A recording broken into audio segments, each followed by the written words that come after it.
time playing with them growing up. The warm-hearted big brother excelled in school and was popular among his peers. He was even a member of the Air Cadets with the 135 Squadron in Red Hill and regularly attended church services in his hometown. Everything seemed to be going great for a while, but then Barry and Lauren separated just 6 years after the triplets were born. While Barry moved out of the family home, he remained an active figure in his children's lives. However, there was something dark brewing under the surface of Breck's perfect exterior. Around his 14th birthday, Lauren started to notice some troubling changes in her eldest son, namely that he would isolate himself in his room and play computer games for hours on end. On top of that, his moods were wildly unpredictable, and he began neglecting the things he once found very important, like going to church and participating in sessions for the Army Training Corps. As her once vibrant and outgoing son became increasingly irritable and disobedient, Lauren knew she had to figure out what was going on. These are all classic symptoms of depression. He also had another key symptom of depression, irritability, which sometimes presents instead of the more commonly known symptoms of depressed mood or sadness. Irritability is found in the diagnostic criteria of depression for kids and adolescents, but not for adults. Then Breck started talking about an internet friend named Lewis. Lauren was familiar with the small number of friends involved in her son's gaming club, but had never heard of Lewis before. Call it mother's intuition, but Lauren just felt something was off about Lewis, even speculating that he might not be the young gamer he claimed to be online.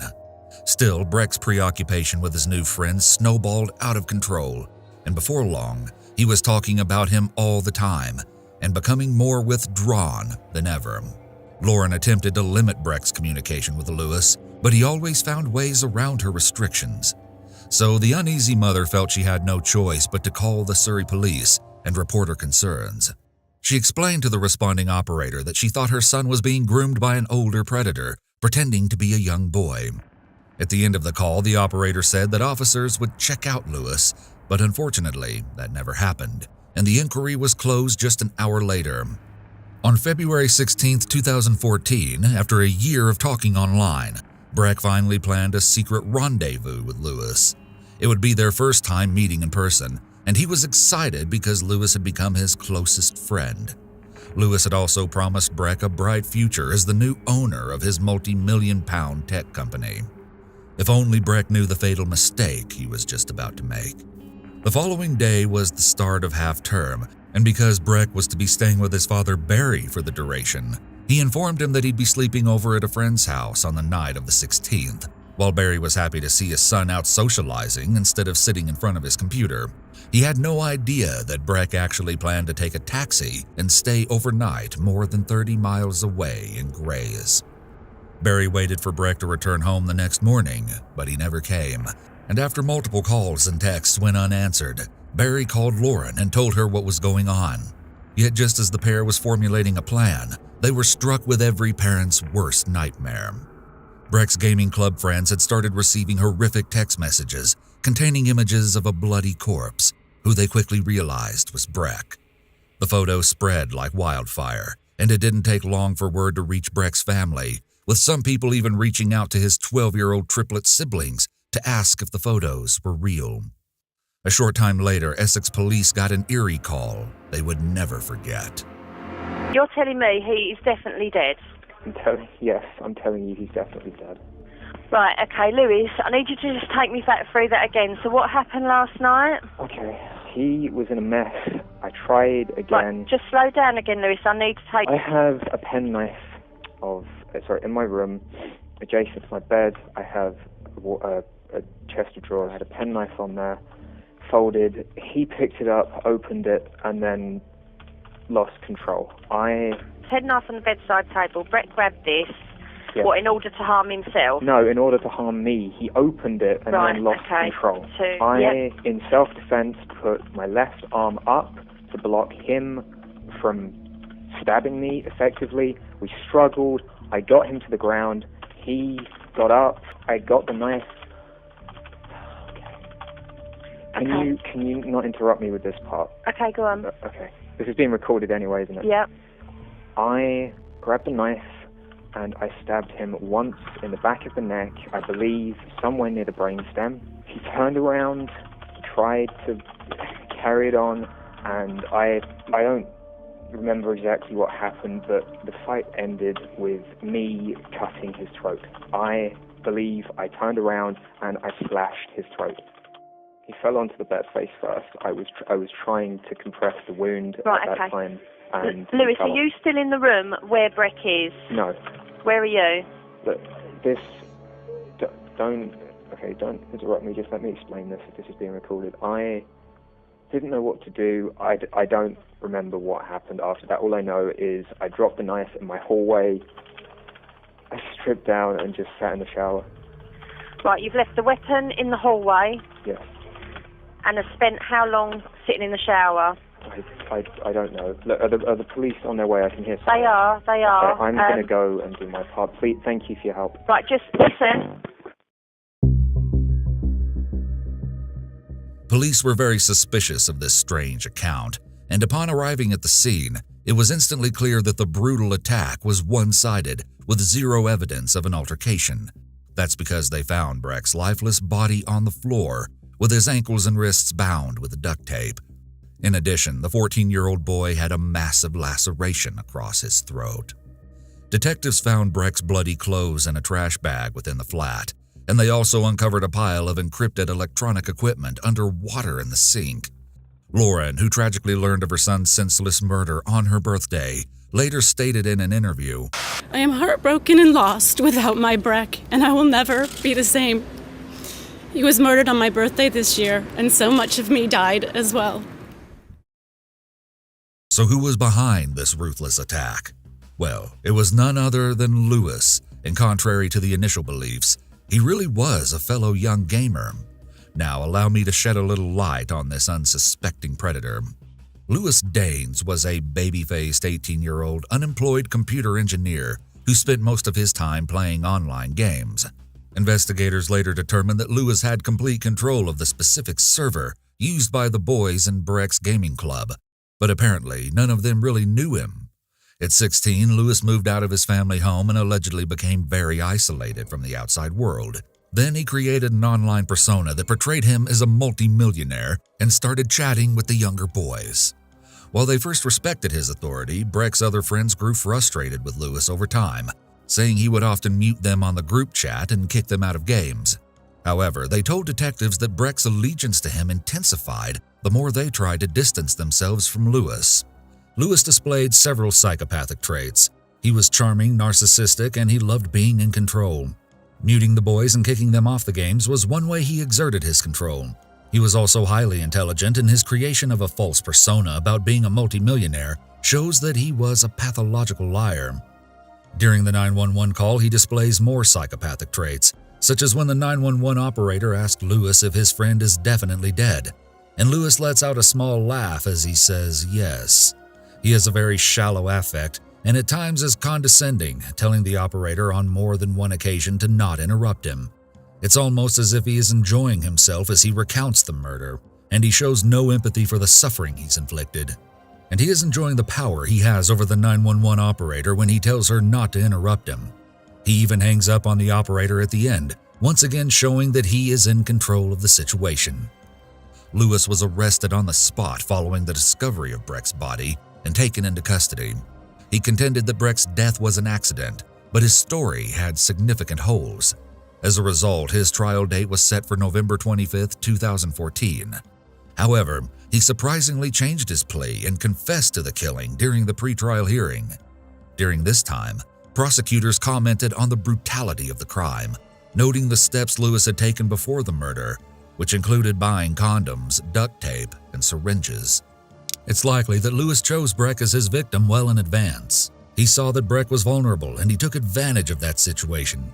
He likely gave Breck privileges and attention that he didn't give to the other boys, which made Breck feel special and therefore more loyal to him.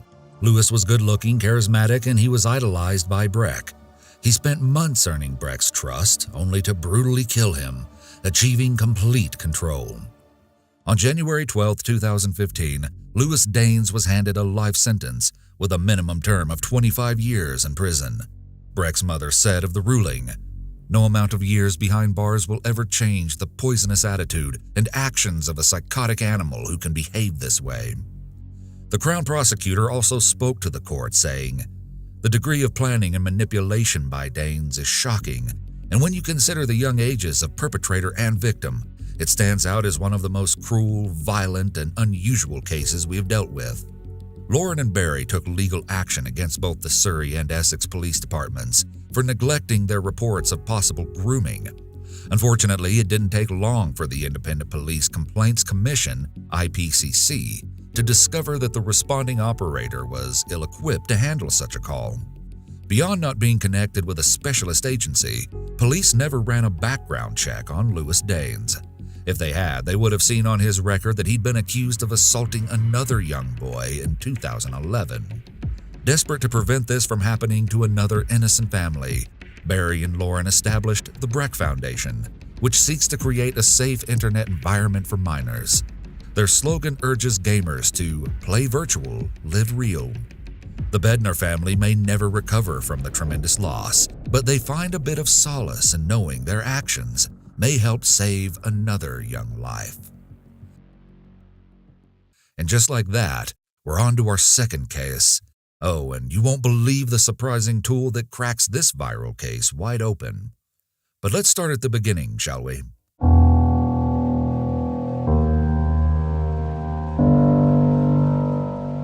Haley Anderson was a 22-year-old nursing student at Binghamton University in New York.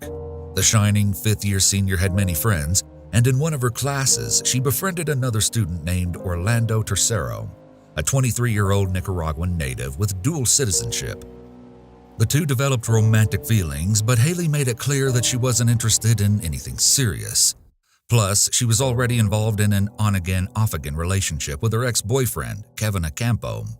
By all accounts, Haley just wanted to enjoy her freedom while in college, which included dating with no strings attached. Many reports state that Orlando simply couldn't accept the idea of her dating around. Haley's friends recall him being obsessed with her, with one of her roommates reporting that Orlando would frequently come by their off-campus apartment without invitation. She also said that Haley attempted to distance herself from Orlando, but her kind, trusting nature made it extremely difficult. Orlando's roommate spoke of their relationship, saying, "Sometimes they were bickering, and other times they would laugh hysterically, and other times they kept their distances and wouldn't see each other for a little bit." It all seemed harmless, but then in September 2017, things took a threatening turn. Haley posted a Snapchat video showing that someone had slashed her car's tires. Kevin had been staying the night at her place, and not so coincidentally, Orlando had allegedly found out that he was dating Haley again the night before. Kevin said that he told Haley right away, it must be Orlando, and he wasn't the only one who felt that way. Many of Haley's friends and family felt Orlando was responsible for the vandalization, but he denied the accusations and even tried to pin it on Kevin. Haley's mom was outraged and encouraged her daughter to file a police report against Orlando. However, when Haley realized it would be a felony charge with up to $600 in fines, she decided against reporting the incident. Her mother believes that she didn't want to be the reason Orlando was removed from the nursing program. Orlando exhibited the following common signs of violence toward a partner: showing extreme jealousy and possessiveness by not accepting that Haley wanted to date around, destroying belongings such as allegedly slashing her tires when she began dating her ex again, and unpredictability. He also exhibited stalker-like tendencies, and his violence escalated over time, starting with allegedly slashing her tires. Over the next few months, Haley kept Orlando at arm's reach, but she eventually let him back into her life again, a choice that would soon prove to be a fatal mistake. While we can only speculate why she did this, it's quite common for victims in these situations to return to their abuser. There was clearly something about Orlando's personality that drew Haley to him initially, but abusers are not abusive all of the time. There are periods of time where the abuser can be quite charming and pleasant, which is something that makes the victim stay or draws them back in after they've left. Haley also didn't have solid proof that Orlando was the one who slashed her tires, so she may have rationalized to herself that he didn't deserve to be punished. From the way she's described, Haley was a very compassionate and empathetic person, which could be a factor in why she continued her friendship with Orlando despite the warning signs. On March 9, 2018, Haley failed to show up to a planned hangout at a local bar and was unreachable by phone. It was very unusual for her not to answer calls or texts, and her friends couldn't even track her on Snapchat. Now, instead of calling the police and having them do all of the work, Haley's two roommates, Josie Arden and Michelle Topali, took investigative matters into their own hands. While it can take days or even weeks for police to obtain cell phone records and narrow down ping locations, Haley's roommates simply opened the Find My Friend's iPhone app. Oh, but when they did, the young women were horrified by what they saw. Haley's phone was in Orlando's house. Unbeknownst to the two friends, Orlando's sister had already contacted police that day, requesting a welfare check at her brother's home. She said that he left her an ominous voicemail message, but no one answered the door when police arrived, so they left. That phone message could be a key in understanding Orlando's state of mind on that fateful day. Michelle and Josie sprang into action and made their way over to the house. When there was no answer at the door, Josie hoisted Michelle through an open window and then pulled herself inside. As soon as she got in, she heard Michelle scream, "Josie, call 911. Haley's pale, lifeless body was draped across the bed, and Orlando was nowhere in sight. Authorities descended on the scene and found Haley with apparent bruising to her arms and neck. An autopsy the following day concluded that she'd been strangled and listed her cause of death as asphyxiation by neck compression. Meanwhile, investigators were busy reviewing surveillance footage from outside Orlando's house, and at around 4 a.m, they saw Haley willingly enter the residence. She was never caught on the tape again, but Orlando appeared several more times. Because she entered the house willingly, it's clear that Haley trusted Orlando, and he completely broke that trust.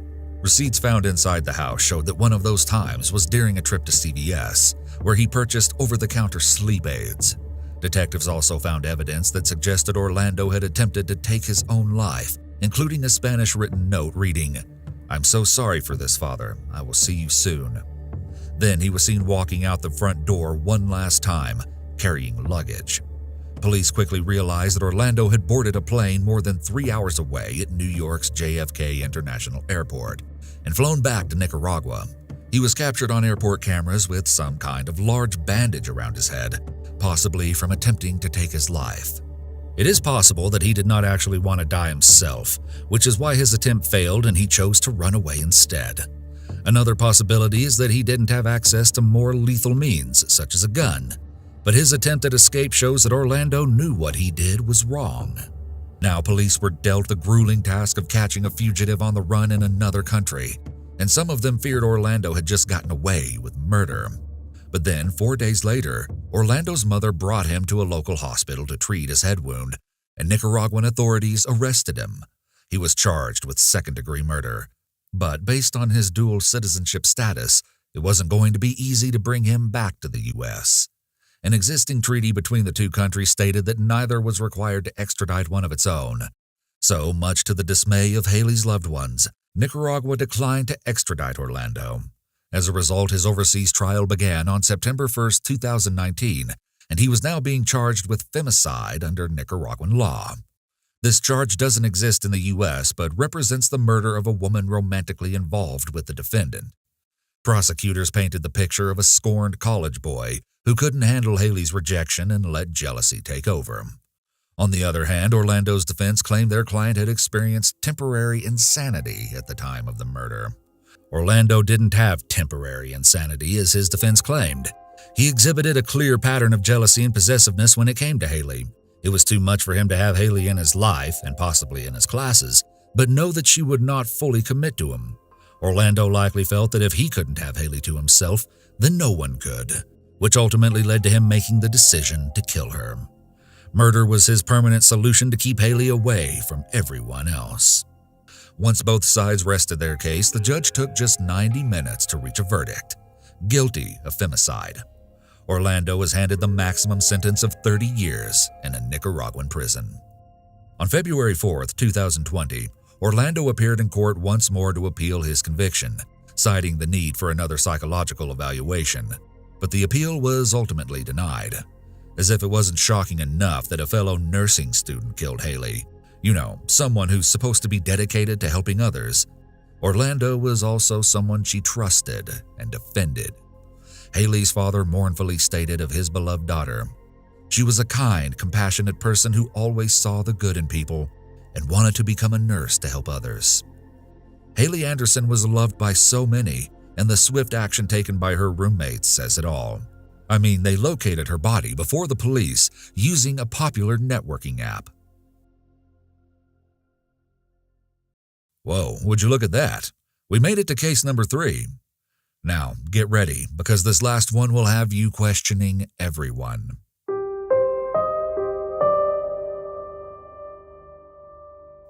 Our story begins in St. Augustine, Florida. 21-year-old Amy Blount, a senior at Flagler College, was out on the town at a place called St. George's Tavern with a group of friends. It was getting late, and Amy's roommate, Kelly Brockman, decided to call it a night. When she left, Kelly said Amy was still at the tavern with a boy she had a crush on, named Sean Nolan.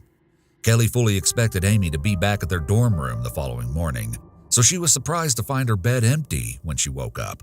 It wasn't typical of Amy to stay out all night, but at first, Kelly just figured her friend simply got swept away in a budding romance. However, when Amy failed to attend her classes that day, Kelly reached out to Sean for some peace of mind, but what he told her only intensified her fears. According to Sean, he left the bar at around 2 in the morning with Amy to go for a walk along the coastline. He explained that everything was fine until they got into a fight while waiting for a taxi. When the cab finally arrived, Sean said he got in and headed home while Amy walked off into the darkness on her own. The young man claimed that was the last time he saw her. But Amy's friends weren't buying his story. Kelly would later state in an interview, "As much as Amy liked Sean, I thought Sean didn't seem like he was really too concerned, to be honest." Amy's disappearance was reported to the local police, and Kelly took on the grueling task of informing her parents. Naturally, Amy's friends and family got right to work, trying to retrace her steps and passing out posters with her bright face. Meanwhile, detectives brought Sean down to the station for an interview, and they were instantly put off when his story changed from what he had told Amy's friends. In this different account of events, Sean told police that Amy had suddenly vanished while he was using a payphone to call a taxi. So investigators tracked down the cab driver, but things only got more confusing when he told them that Sean had been asleep on a park bench when he arrived. The driver also ominously said there was no sign of Amy anywhere. Around 10 days after her disappearance, authorities posted a $10,000 reward for any information leading to Amy. Many tips came flooding in, but only one proved valuable, and it came from a man named Timothy Gatchell. He told investigators that he recognized Amy from the flyers and had seen her downtown on the night she vanished. But then, he said something truly chilling. He saw her get into an older model vehicle with 2 unknown people. While the shocking new information scared Amy's loved ones, her family was so grateful for the help that they actually called Timothy to thank him personally. Police started scouring the area for cars matching Timothy's description, but were getting nowhere. Then a gruesome break in the case came a few weeks later. On New Year's Day, 1991, a man walking his dog in a secluded area of St. Augustine saw something horrific within a pile of logs. It was human bones. Officers rushed to the scene and discovered the corpse of a young woman wrapped in a floral bedsheet and hidden in a shallow grave. The victim was wearing the same clothes described by Amy's friends as though she was wearing on that fateful night, and slashed holes suggested a horrific cause of death. Although police already suspected it to be Amy, dental records confirmed her identity, and an autopsy revealed she had been stabbed 5 times. The once vibrant student also displayed bruises on her head and shoulder, indicating some kind of violent struggle had taken place. Investigators turned their attention back to the site where the body was found, as it seemed like a place only someone local would know. They contacted the property owner and learned that he rented out 2 mobile homes on the land. As a side note, he mentioned that one of the tenants had been giving him some trouble, and when he told investigators the man's name, their jaws hit the floor. It was Timothy Gatchell. Timothy was a high school dropout who worked random jobs around town and struck many people as strange. Police actually had some suspicions of the Good Samaritan from the jump, but they were put to rest when he passed a polygraph test, although those tests are notoriously unreliable. You could call it police intuition, but there was just something that wasn't right about him, said one of the detectives working the case. Sparked by this new development in the case, authorities raced to Timothy's home and found everything from traces of blood and long hair that matched Amy's to a floral sheet matching the one located at the crime scene. That might have been enough, but they also noticed a small piece of paper containing a phone number alongside the name Toby. Police called the number and spoke with Toby, who said he'd been out at the bars with Timothy on the night in question and saw Amy. Toby was brought in for a formal interrogation, where he continued to tell them that he was driving when they saw Amy walking alone. Timothy told him to pull over so he could offer her a ride, and he did. According to Toby, Amy willingly got into the car, and they all headed back to Timothy's house. He alleged that Amy seemed uninterested in Timothy's advances towards her, but after going to the bathroom, he went back to his own house and didn't see either of them again that night. When Toby saw Amy's face all over town in the following weeks as a missing person, he confronted Timothy, who insisted he'd brought her back downtown later that night. He also said he saw her talking to two men in an older model car. So Toby, believing his friend needs to clear his name, urged Timothy to contact the police and report what he witnessed. That was more than enough for the police, who quickly returned to Timothy's house and arrested him. He initially maintained his innocence, swearing he brought Amy back downtown using the property owner's truck after Toby left. Now, that might have been just peachy if investigators hadn't uncovered a major flaw in his story. The truck he claimed to have used was resting in the driveway with 3 flat tires. Since he had been caught in a lie, Timothy finally started talking about what really happened that night. He admitted to fighting with Amy, but then said he blacked out, and when he woke up, Amy was lying on the floor bleeding from multiple stab wounds. Timothy finished by telling detectives that he went outside and dug a hole, wrapped Amy in a sheet, then said a prayer as he carried her